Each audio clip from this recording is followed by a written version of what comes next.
We're now going to introduce the idea of finite differences for estimating derivatives of discrete data.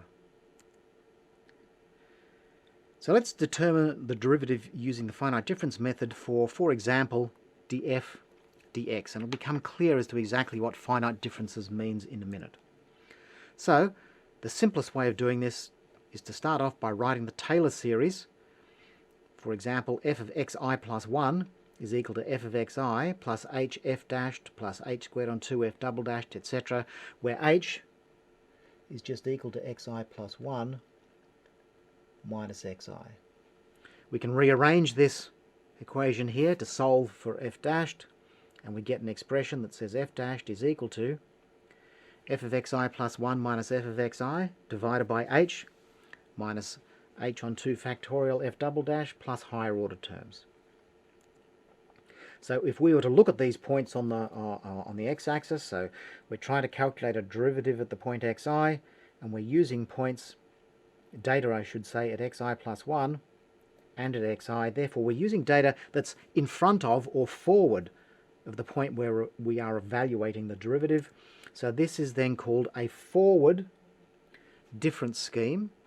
And the error, the leading order error term, is this term here, so it's a first order accurate scheme. It scales like order h. We don't have to do a forward scheme, we could also do a backward scheme. So now we're going to use the Taylor series, still written about the point f of xi, but we're going to calculate the value at point xi minus 1. So this is the Taylor series here for that case. Again, we solve for f dashed. We rearrange this to write that f dashed is approximately equal to f of xi minus f of xi minus 1 on h, again minus an error term that's order h. So if we were to look at this in terms of these points here, we can see that we're trying to estimate something at the point xi, and we're using information at xi minus 1 and the point xi. That's why this is called a backward scheme. So both of these schemes are first order. Presumably we can get more accurate schemes. So let's try and have a look at how to derive that. So let's combine two Taylor series to get a second order accurate expression. So the expression for f of xi plus 1 expanded about the point xi, and the expression for f of xi minus 1 expanded about the point xi. Those are the two Taylor series we've looked at for the forward and backward differencing. The idea now is to try and solve this satisfactorily for f dashed and get rid of some extra error terms. So let's subtract these two. So f of xi minus f of xi minus 1 gives us that term there. These two terms will cancel. These two terms there will become twice h f dashed. These two terms will cancel. These two terms then become twice h cubed on 3 factorial times the third derivative. If we rearrange this expression, we see that twice h f dashed is equal to f of xi plus 1 minus f of xi minus the error term here. Dividing this then by 2h gives us that a first derivative approximation at xi is given by f of xi plus 1 minus f of xi minus 1 divided by 2h. Plus an error term, but now the error term is h squared. So we just write that as order h squared. And so this then is a second order accurate finite difference expression for the first derivative. And it's known as a centered differencing scheme because we're trying to calculate or estimate a derivative here, and we're using values that are equidistant on the left and right hand sides. Of course, we can also do finite difference approximations to the second derivative, and indeed to any ordered derivative that we like.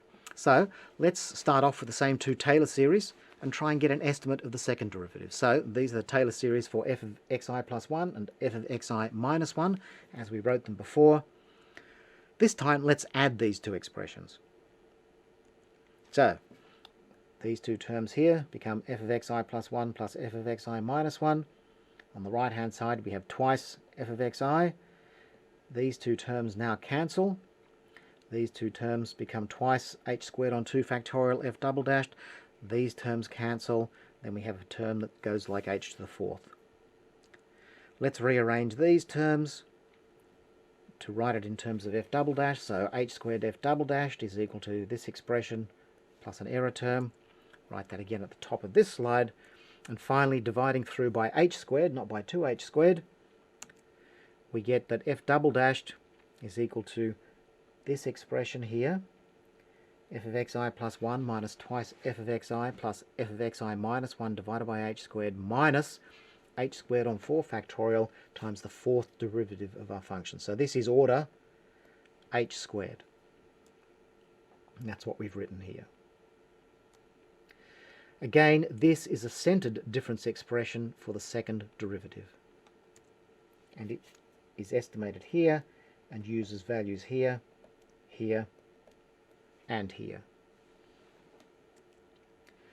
There is a generic approach for determining finite difference expressions, so that can either be centered or non-centered or slightly skewed to one side depending on the order of the derivative. So let's have a look at how we might go about doing that. So to illustrate this, we're going to find an expression for the second derivative, f double dashed, at xi, using function values at xi plus 2, xi plus 1, and xi. So in other words, we're trying to find a second derivative at this point, and we're going to use values here, here, and here. So, expand the function at each data point in a Taylor series about the point where we want our derivative.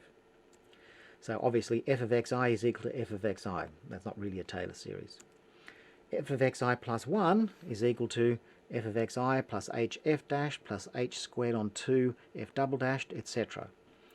For f of xi plus 2, we now replace h in this expression by 2h, so f of xi plus 2 is f of xi plus twice h f dashed plus twice h all squared on 2 f double dashed plus etc. So we now have three Taylor series. So what we want to do now is we want to take a linear combination of equations 1, 2 and 3 in order to solve for f double dashed at the same time as getting rid of the first derivative term and the f of xi term. So let's multiply equation 1 by a, equation 2 by b, and equation 3 by c, and we want that to be equal to f double dashed plus an error. So let's write that out explicitly. AFX equals AFX, BFXi plus 1 is equal to BF, etc. Add these three equations together, so equation 1 plus 2 plus 3. And what we then need to do to find a, b and c is we want to set the coefficients of f and the coefficient of f dashed in this sum to be 0, because we don't want those to appear in our expression, and we want the coefficient of f double dashed to be equal to 1. So this gives a plus b plus c is equal to 0. So a plus b plus c has to be equal to 0. When we add these three things up, we don't want any remaining f of xi's. Doing the same thing for f dashed, we see that b plus 2c times h has got to be equal to 0.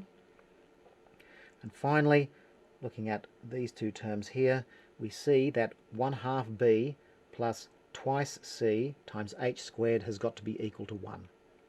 So if we solve these three simultaneous equations, and I'm not going to do it here, it's straightforward, we find that a is equal to c is equal to 1 on h squared, and that b is equal to -2 on h squared. And therefore our second derivative estimate is equal to f of xi plus 2 minus twice f of xi plus 1 plus f of xi divided by h squared plus an error term. So what is the error term? Well, it's very easy to show that the error is equal to bh cubed on 3 factorial times the third derivative plus higher order terms.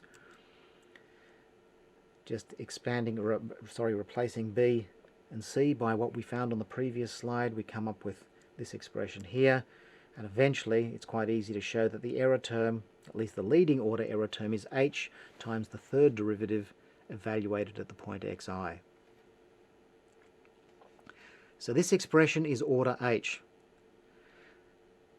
Therefore, a one-sided difference is less accurate than a centre difference. Remember, the centre difference for the second derivative was order h squared, and this is true when you're using the same number of points. If you wanted to get a one-sided difference that was second order accurate, you would need to use more points than just 3, because you'd need to remove this error term here. It turns out that there are many, many different expressions for the first derivative. So these are the 3 that we've derived, but we can use higher order schemes. Likewise for second derivatives. We will need some of these things in the remainder of this unit.